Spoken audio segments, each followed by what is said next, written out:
Bağırdanlı! Dayardanlılar! Naçını! Naçını!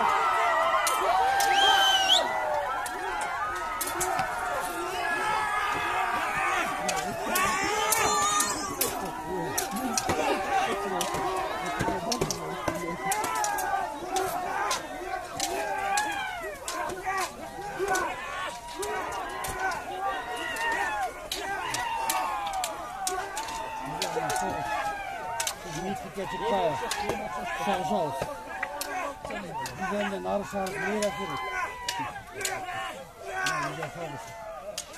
Zayla başlar. Lütfen başlar. Gitti. Azalga tike karayla. Gittik. Birbek burada, assalamu alaikum. Aleykümselam, arabаңыз саған. Mına Kırgız qoomчулугунда тарыхка кайдыгер карабаган, Санжирага кайдыгер карабаган элибизде мындай жакшы жаңылык болду да. Жаңылбасам мына 4-5 күндөн бери ушу Тайлак Баатыр тасмасы ат башынын таш рабатында тартылып баштады деген маалымат чыгып, бул коомчулуктун чоң кубаттоосуна алынып турат. Анан ушул элге ушул жөнүндө толук маалымат керек болуп атат да. Ушул нерсени өз өзүңүздөн угалы. Эмне себептен ушу тарыхый инсанга кайрылыңыздар, кандай максат менен баштадыңыздар? Кенен эле айтып берсеңиз.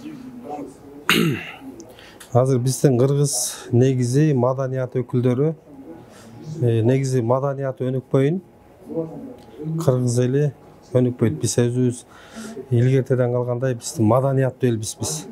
Куда сөйөктөссөк дагы, жана башка иштерди кылсак дагы биз маданиятыбыз менен башка өлкөлөргө таанымалбыз. Анан бул идея былтыр 2020 Кыргыз Республикасынын Нарын облусунун Нарын драма театрынын жетекчиси Жолдош Жанжигитов барып ошол жерге жетекчи болуп орноду. Ошол маалдан багына жараша ошол убакта пандемия болуп калып,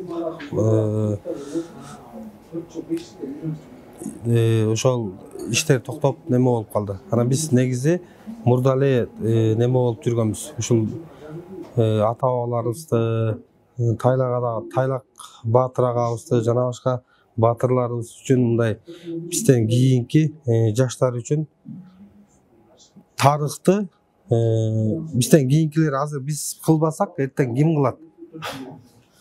Ошол боюнча биз иштерди кылып, неме кылалы деп келдик. Ошол убакта пандемия болуп калып, биз токтоп калганбыз.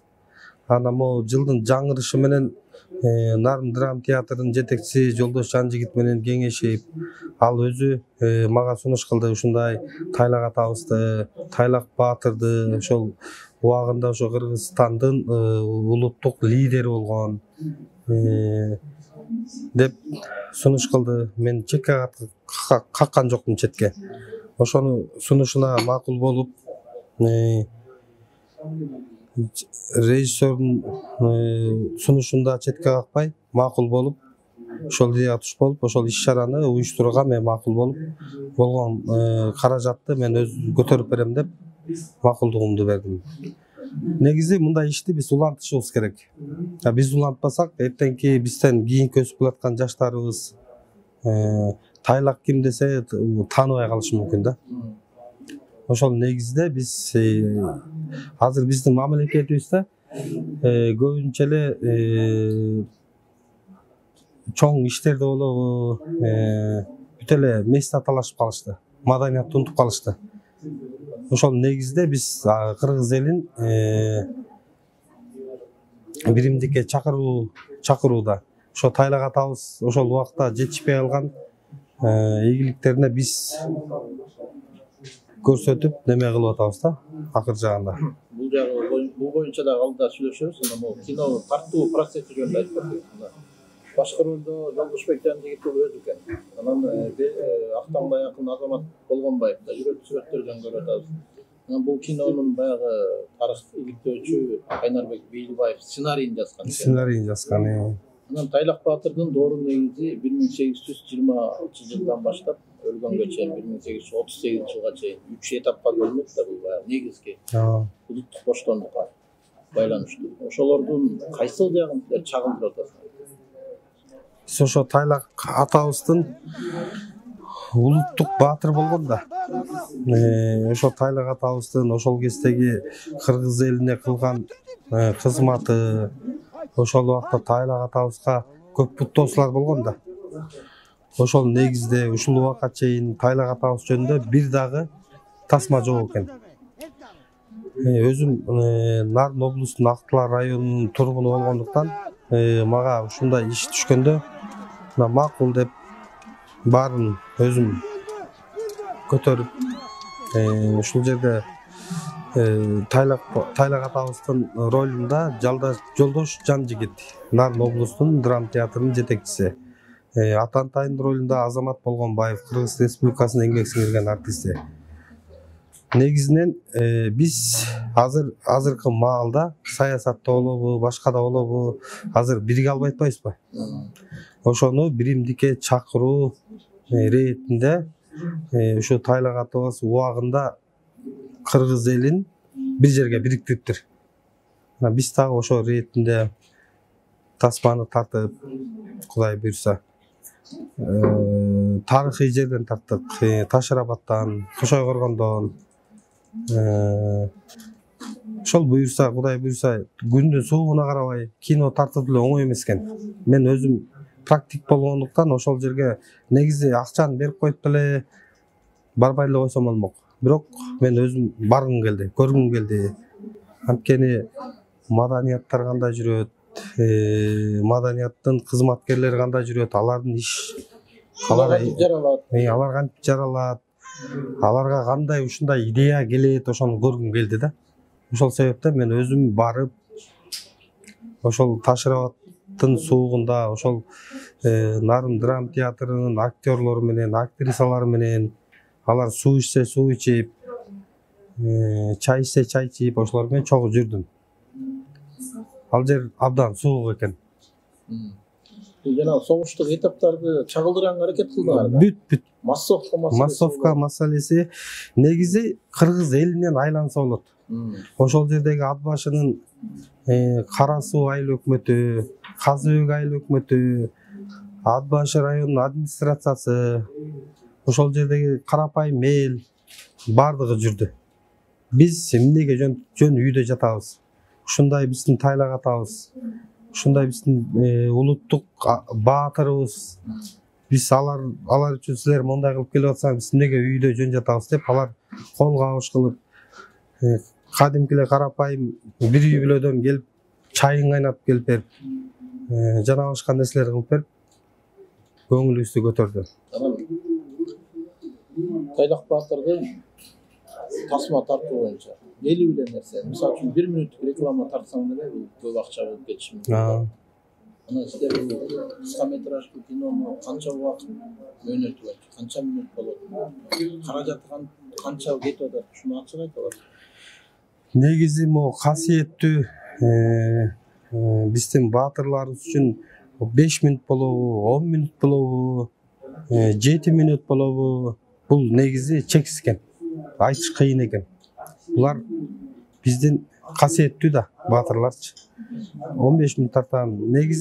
Бул негизде бул 10 мүнөт болобу, 15 мүнөт болобу, 7 мүнөт болобу, биз кыска метраждуу азыр мен өзүм чын айта албайм.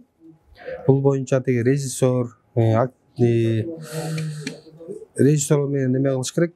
Анан негизи бул касиеттүү адамдарды айтыш кыйын экен, оор экен. Өзүң 10 мүнөт деп ойлоп турсаң, балким 20 мүнөт. Андан көп болуп калышы. Андан көп болуп калышы мүмкүн да. Айтыш кыйын экен, убакыт көрсөтөт. Каражат жетип атабы? Каражат Кудай буйрса аракет кылып атабыз. Тарыхый кинолордо каражат жетпей. Негизи фильмдери окшошпу же массовка ушундай болуп калат да буга чейин. Негизи ниетке жараша болот экен. Ниетке жараша. негизи тиги үркүн тасмасын тарткан Медин Учкеев айтмакчы мындай болгон эмес дейт. Үркүндү таттым, жана башка кинолорду таттым деп айтты ал. Бирок мындай болгон эмес дейт. Бизде карапайым элден айланса болот. Карапайым элден чыгып, малын таштап, жана башка иштерин таштап, колдон буттан алышып, тамак ашын уюштуруп ошол жерде. Ошол эле биз кайсы Ташырап аткардык, Кара Суу айыл өкмөтүнө карайт экен, Кара Суу айыл өкмөтү келип, Казы Өг айыл өкмөтү келип, жана башка тиги ат башынын аким администрациясы келип, Нарын облустун администрациясы келип, полностью бизге колдон буттан алып ошол жерде турушту. Сиз айтып атпайсызбы, буга чейин Тайлак Баатырды тасмага тартуу идеясы эч ким көтөрбөптү депчи. Эми бир маалыматты айтып коеюн, балким сиз деле билесиз. Мына Жогорку Кеңештин депутаты болуп жүргөн Садыр Шерният мамлекеттен акча бөлдүрүү аракетин көрүп, мына 2017-18 жылдарга жаңылбасам сценарийин жазышкан. Бул толук метраждуу кино катары сценарийин жазып, жанагы Курман Жандатка 70 миллион сом тарчыпады эле. Буга ошондон кем эмес акча. Андан көбүрөөк акча керек деп мамлекеттин эшигин какталап, өкмөттүн эшигин какталап сценарий жазып ушинтип даярданышканда бирок ал ишке ашпай калды да. Балким ошолордон да сиз маалыматыңыз бардыр. Кеңеш көрдүм. Жок, мен ал жакта маалыматым жок экен. Негизи маданият үчүн азыр төшүн кагып, ушуга чейин айтыш коомун түзгөн Садык Шерният агабызга ыраазы болушубуз керек да. Ал агабыз көптөгөн иштерди алып келип, мына азыр төкмө акындардан айтып отурсак, азыр көзгө көрүнүп калгандан Жеңишбек Жумакадыров, Азамат Болгонбаев, Элмирбек байкебиз болсо көзү өтүп кетти. Андан азыр мына дагы жаш акындар чыгып атат. Ар бир айтышта эгемен Кыргыз Республикасынын эгемендүүлүгүнүн 31-нде ар бир немеде ушу Садык агабыз салым кошуп келип атат. Ушундай биз негизи маданиятты өнүктүрүш керек да. Сиз бул баягы татаал жагын колго алып баштап атасыз да. Мындан ары улантасызбы же акча көп кетет экен деп татаал экен деп таштап койбойсузбу? Жок, биз Кудай буйрса, буга чейин деле баштап анан таштап койгондор көп болгон да. Жок, андан Кудай сактасын. Кудай буйрса, ден соолук берсе, негизи мындай тарыхый инсандар үчүн, баатырлар үчүн жана башка манас атабыз болсо дагы биз негизи көкүрөгүбүз ток болуш керек. Көкүрөк негизи либо ишти кылсаң дагы көкүрөк ачык болбош керек да. Көкүрөгүң ток болсо баардык ишке жетишесиң. Биз Кудай буйрса, азыр могул кыска метражды болсо дагы кийинкини Кудай буйрса, ден соолук берсе, ишибизде жүрүп турса иштерибиз, Кудай буйрса дагы мындай жана башка дагы Тайлак атабыздан башка дагы жана башка баатырларыбызды дагы биз Кыргызстан үчүн мындай даңазалап, кийинки келечектүү жаштар үчүн мына Байтик Баатыр жана башка баатырларыбызды биз дагы мындай кыска метраждуу 10 мүнөт болобу, 5 мүнөт болобу, 1 мүнөт болобу биз көрсөтүп бергенге биз аракет кылабыз.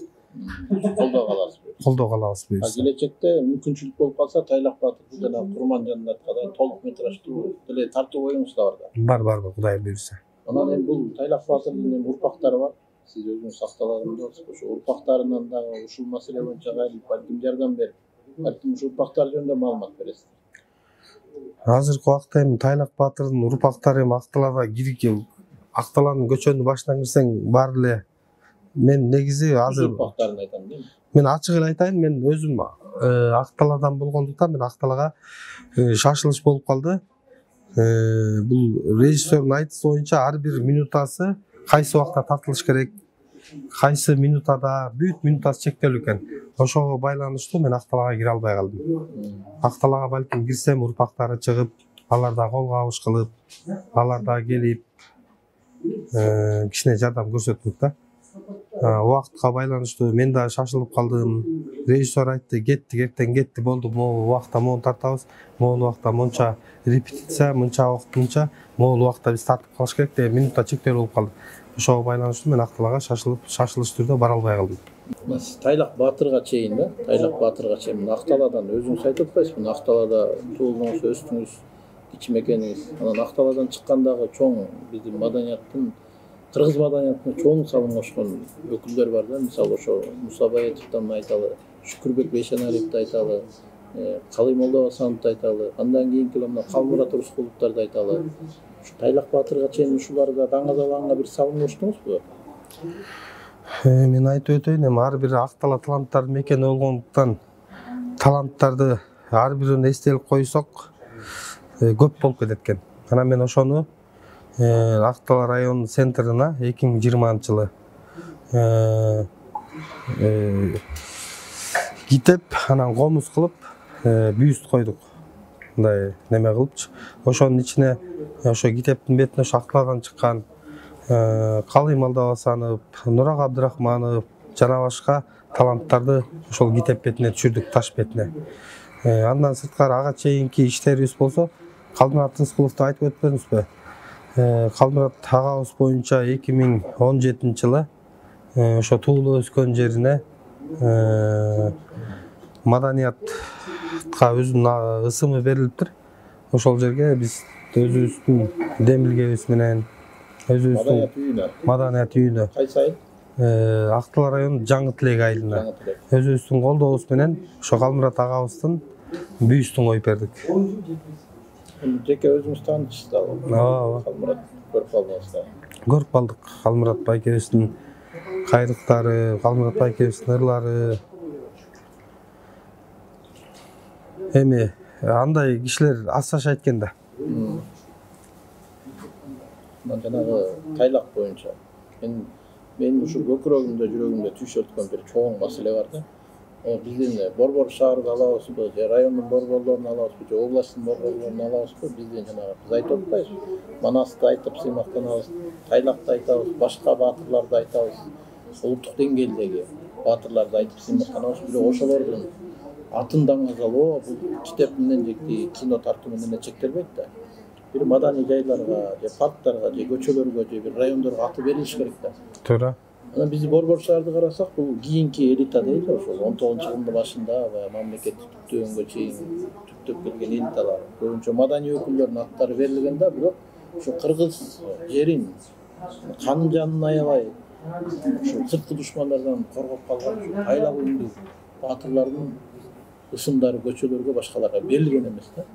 Ушундан улам мен суроо берип атам. Жок дегенде ушу борбордук шаарга дагы аты берилбесе, өзүнүн району Акталанын атын, Тайлак району, же ал болбосо тиги Тогусторон же казарманын атын Тайлак району десе де жарашат да.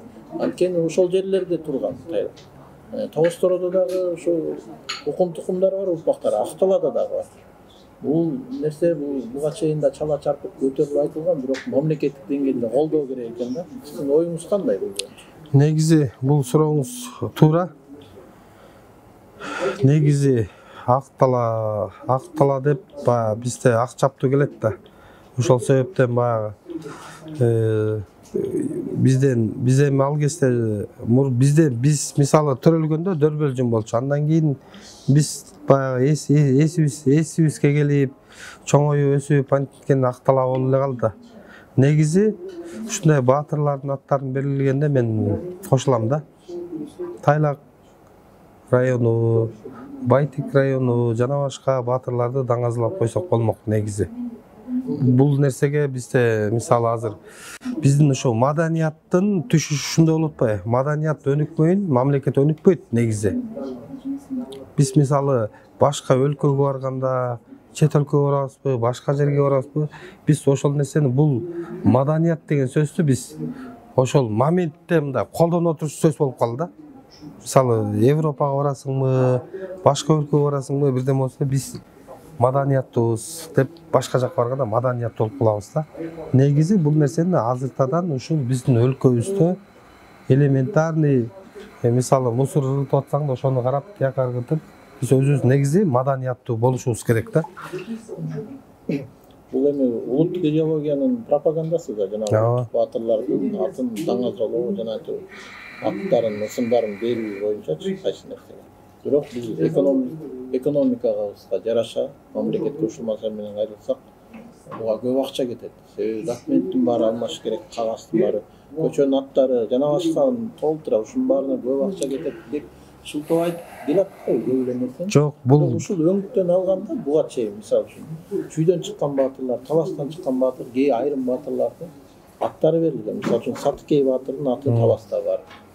Жаңгырач бийдин аты Жыламыш айылдын Жаңгырач бий, жаңылбасам Жаңгырач бий айылы деп өзүнүн урмактары айыл көтөрүп койду.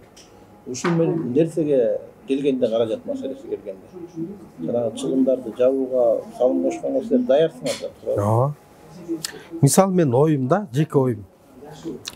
Мамлекет, биздин мамлекет өнүгүү жагында эле турабыз да, негизинен айтканда. Мисалы мен өзүм жеке ишкер болгондуктан ар дайым өзүм туулуп өскөн жерим, жана башка өзүм азыркы жашап аткан жерим бүт кайрылышат. Мирбек, биз монда иш-чара мисалы маданият кызматкерлери да кайрылат. Биз монда иш-чара кыла алып аттык, бирок ошол сунуш кылып аткан адамдардын сунушун карасаң, сонунда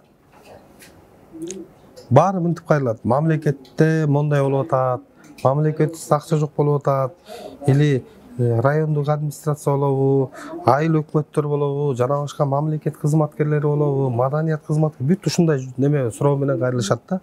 Негизи ушул убакка чейин элди эл эле багып келип атат да.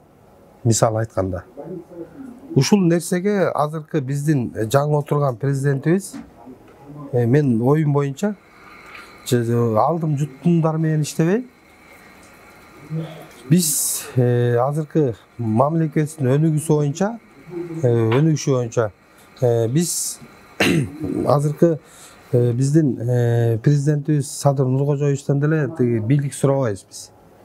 Бизге окшогон жеке ишкерлерге түзүп берсе, жакшы иш-чараларды, жакшы жерлер түзүп берсе, биз жакшы иш кылып, ошо маданият өкүлдөрүн өнүктүрөбүз, жана башка жарандарыбызды, элдерибизге жардам берип, Кыргызстан бат эле өнүгүп кетет да, негизинен айтканда.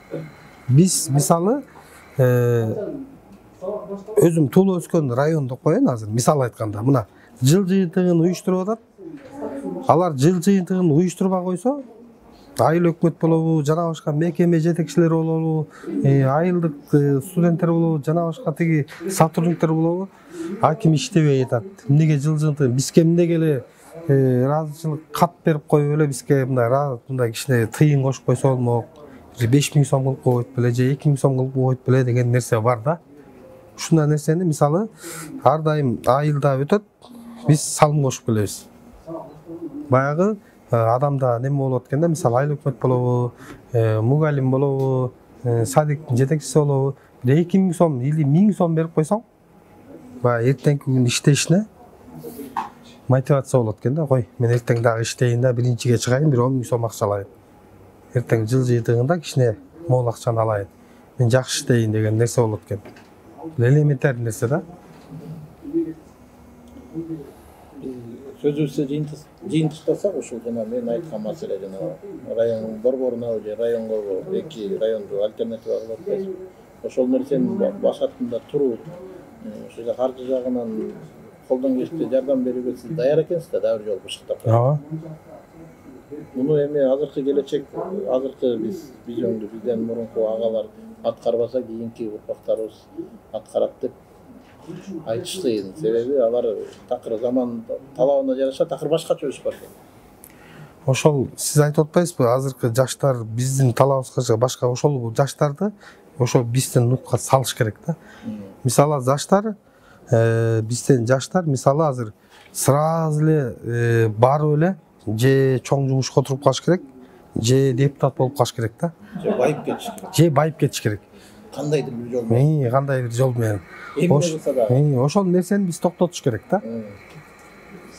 Ошол нерсени токтотуш үчүн мен негизи мына акыркы бир 3 жыл, 4 жыл болду. Жаштарга постоянно өзүмдүн немеми көрсөтүп келем. Мына мондай кылгыла, могу кылсаң мондай болот. Сразу байып кетпей. Негизи студенттер көп чакырат. Студенттер барганда студенттердин суроосуна ар бир студент мисалы бир 100 студент болсо, бир 70% ушу суроону берет да. Сиз кантип байып кеттиңиз эле депчи. Эптеп эле сиз айткандай байып эле эптеп эле тияк отуруп калыш керек да. ушул маселени өзүңүз ачык айтып койгонсуз. Кантип байып кеттиңиз эле? негизи мен окурмандар кызыгат да сизге. негизи мен ошол болуп кетсе, эми кино ошол студенттерге мен мындай жооп берем да көбүнчө. Негизи мен деле байып кетем, мончо болом, мен деле бай эмесмин. Мен деле баягы өзүмө жетет, өзүмөн ашканын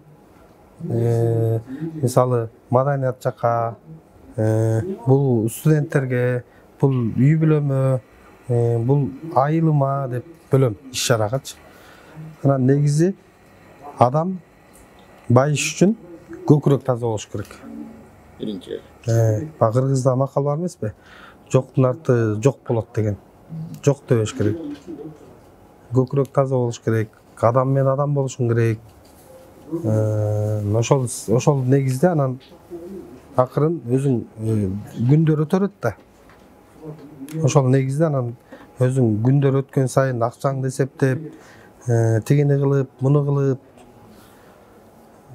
бар жогу неме кылганда анан адам баласы жетет да, көп жетишкендикке.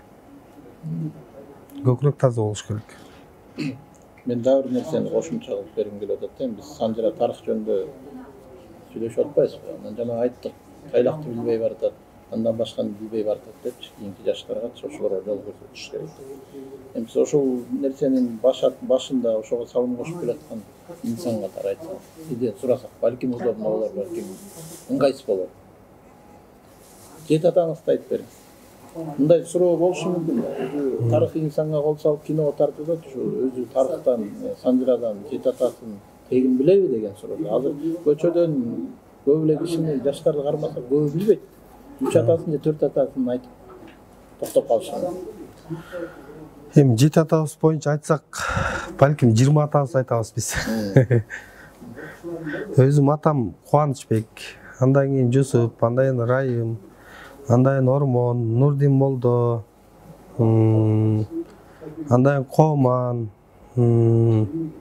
андан кийин Ормуш, андан кийин Кадаң.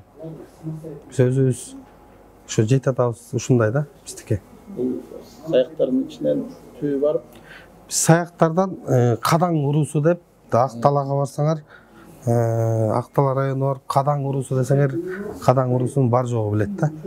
Кадаңдардын бозосу деп бизде негизи Кадаң урусу ошо Актала районунун Жаңтилек Акчы айыл өкмөтүндө жайгашкан. бул Кадаңдан ары түпкү дагы сүрсөк, өйдө чекке барып кошулат. Барып кошулат. Ошого барып. Мен Кадаңдардын ичинен Торгой урусу болом да. Торгой. Биз муну менен эмнени билип алдык? Анткени бир тарыхый инсанды бирөө даңазалап тартып чыкса, өзгөчө акчалуу же ишкерлер, ошол кишинин урпагынан экен деген сөз бар да. Сизге да буга чейин айтылып аткан. Ушу Тайлак Баатырдын урпагы болуш керек, жакын болуш керек депчи. Ушундан улам билип алдык да. Негизи мен Тайлак Баатырдын урпагы эмесмин да. Тайлак Баатырдын урпактары бар. Мисалы азыркы ушул мен калп айтпасам, ушул убакка чейин бир 2-3 жолу парламенттик шайлоого аттанышкан. Тайлак Баатыр атабыздын урпагыбыз, биз Тайлактын тукумубуз деп, түз урпактарыбыз деп. Анан мен кээде үйдө жатып ойлонуп, эмнеге Тайлактын урпактары болсо, ушунча тетиги парламенттик шайлоого депутат болобуз деп атса, эмне себептен ошо Тайлак өзүнүн атасы болсо, эми чоң аталар да, эмне себептен ошо Тайлак атасы жөнүндө кичине болсо да бир нерсе тартып койбойт деген менде ой туулчу да. Же тартпаса башкача жол менен даңазалабайт. Же башка. Анан жөн эле барып эле Тайлак атабыздын Акталага кирип баратканда эстелиги турат. Биздин Актала районунун центринде дагы турат. Эми ал сүрөткө любой эле адам түшө берет. Мен атам болчу, мен чоң атам болчу деп. Бирок мен негизи өзүм Кыргыз Республикасынын жараны болгондуктан кичине болсо дагы биз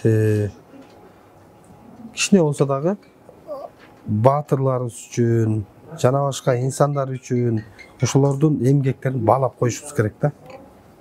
Ушундай жакшы иштерди, эл колдогон жакшы иштерди бирке жазап коюп, ошону менен элге таанылып, бирке аброй. Мен ушул саясатка аттанып кетип ошол мурдак Жок, баштаган жок, ушул да бар да. ушул нерсе, ушул сурооңуз мага жагып атат да. Ушул суроо мага керек болчу.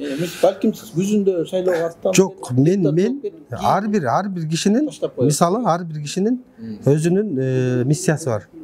Мен бизнести баштаганда мен айткам, мен анткени ошол убактан бери мисалы биз 30 жыл болду эгемендүүлүк алганга. Мен ал кезде калп айтпасам 2-3 класс бала болчумун. Азыр мен 2-3 класс эмес, азыр 91 биз эгемендүүлүк алдык ба? 91. Азыр мен ошондо 37демин, 36. Ошондон бери эле биз келе атабыз. 7 жашта бала. Мен 7 жашта бала болчумун, 7 жашта. Ошондон бери келе атабыз мына. Андан бери калп айтпасам 4 уже 5-чи президенттин немесин көрүп атабыз. Негизи биз өйдө жактагыларга кылап түзөнүп өткөнбүз да. Мен мисалы ак талаадан чыккан бизден жаш, менден кийинки жаш балдар бар. Мен аларга ар дайым жол көрсөтүп келем. Сөзсүз эле өзүңдү ойлобо, шашпа өйдө, ишиңди тоңдо, иште, акырын жардам бер. Ана мени негизи адам эле бусат да. Мени көп киши мына өткөндө эле, мына 2020да парламент шайлоо өттү. Ошондо деле көптөгөн саясатчылар, көптөгөн агаларыбыз келип бизге кошул, мынчанчы места коебуз, буга коебуз деди. Мен негизи максатым депутат болуш керек эмес да. Бирок келечекте жакынкы убакта саясатка аралашайын деген жок, мен ниетим жок. Мен өзүм ишимди алып кетем. Аралашып кетсе сен айтып жүрбөйсүң ушу. Жок. Аягында айтып келе. Жок, менде андай жок. Мени көп эле киши айткан. Саясатка аралаш, кел, бияка кел, мончанчы места кошул деп. Менде андай ниет жок. Кудай сактасын. Мен өзүм ишимди алып кетем. Депутат болбой эле, мен мамлекеттик кызматка отурбай эле, мен мамлекетке салым кошком келет. Жеке аракетиңиз. Жеке аракетим менен.